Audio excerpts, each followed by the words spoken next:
guys, PJ back again, this time working on a 2019 Volkswagen T-Roc. Now this is the Audi A2 equivalent, so if you've got one of those cars, this guide pretty much covers that as well. The electrical systems are sort of identical. So first things first, we're going to be fitting a dash cam into this, so by following this video guide, please note I am not held liable or responsible for any damage to your vehicle or injury to yourself. With that quickly out of the way, you need to know where your fuse box is. It does tell you in the owner's manual, but to save you time, it's in here. So you drop the glove box down, there's some tabs here to push, and your fuse box is located behind it. Now your manual tells you step by step how to do this so you don't break the ratchet system on the side. It's very simple, you push the tabs up, pull forward, and it drops down. Just consult your owner's manual, because obviously if you've got a fairly new one of these cars, you don't want to be damaging it. Very simple to do, fuse box behind, okay? So on this particular camera, we're going to be using one of these. This is a fitting kit. Get the right way around, that helps, doesn't it? And these fitting kits come with a replacement power cable, as you can see, which terminates in a plus and a minus, and it'll include a fuse spur, which looks like this. Hold on.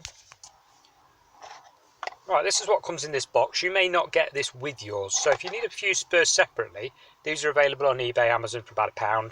And all they do is double up a fuse socket in the fuse box.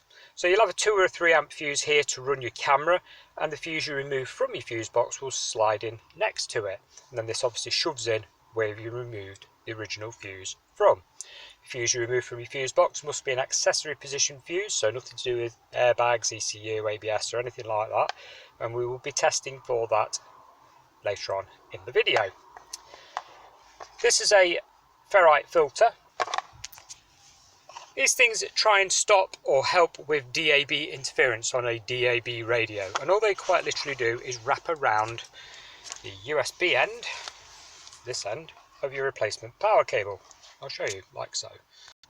So they have a hinge, as you can see, you can pop the clips open, you thread your cable through it, round the back of it, and then back through it again.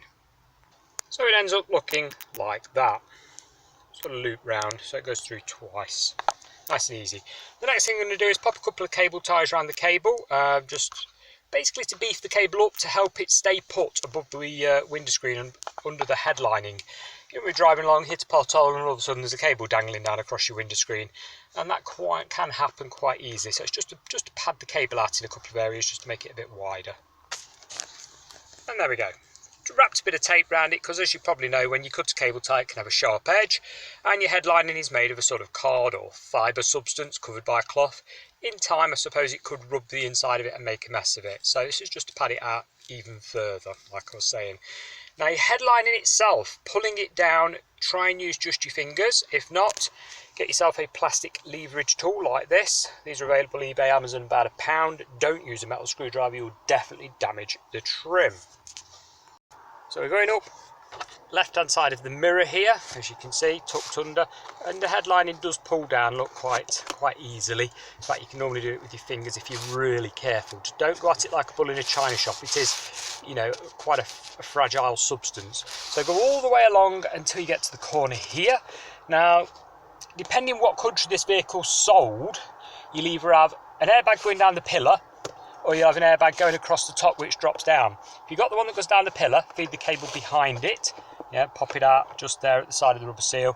If you've got the one where it's the pillar, the roof one that drops down, you can go under the airbag, so just go down here a little bit further with the cable, and then route it down the side of the plastic and rubber seal down here, look, nice and easily.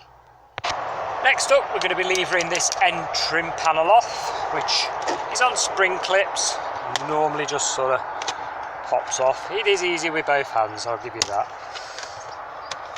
All the way around, you can see it's on springy clips, look. So I'm going to pop that off out of the way. Just watch the connector there for your airbag on-off switch. Don't let's damage that. Removing the panel gives you access to this 13mm nut. Now this is one of the dashboard supports. Don't worry, your dashboard's not going to fall off. There's plenty more holds it in. And we're going to remove that and put our earth cable behind it. So the black cable here, well, I put a ring connector on the end of it just to be sure. We're going to earth that to that. And there we go. There's our earth connector, nicely sandwiched. Put another 13mm nut on the end of there just to sandwich the two together. So that's your black wire done. thread your red cable through the side and drop down into here. Now we're going to test with the ignition system off. What we're going to do is touch the silver bit on the top of the fuse there with our test probe from the multimeter,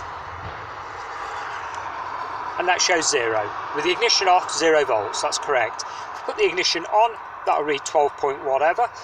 I've done a lot of these cars, so on the UK ones at least, a lot of them, pretty much all this row is ignition switched, and these two 5-amp fuses here are ideal candidates to use for your power source. So with that tested, like I say, you can test either of these. 0. Go ahead and pull one of those out and pop it in your fuse spur, like so. Then pop your fuse spur into where that came from. Your next step is to give the camera a quick check. So plug it in, turn your ignition on, and there we go. Ignition back off. Job's a good one. Once you've done that, you can tidy up all your cabling, like so. Just bind it up with electrical tape or cable tie, pop it to the side there nice and flush so it's all run down nicely. Pop your end cover back on again, which sort of hooks in at an angle and then clicks shut. And last of all, obviously don't forget to put your glove backs back up again. Consult your owner's manual. You have to unhook this from here, look. Quite straightforward to do, to be honest. And guys, that's it. That's how you fit a dash cam to, well, a Volkswagen T-Roc. If you've got any questions, pop them in the comments below and I'll do my best to answer you as quickly as possible. Bear in mind, I do get inundated with questions every single day, so just bear with me on that one. Thank you very much for watching and goodbye for now.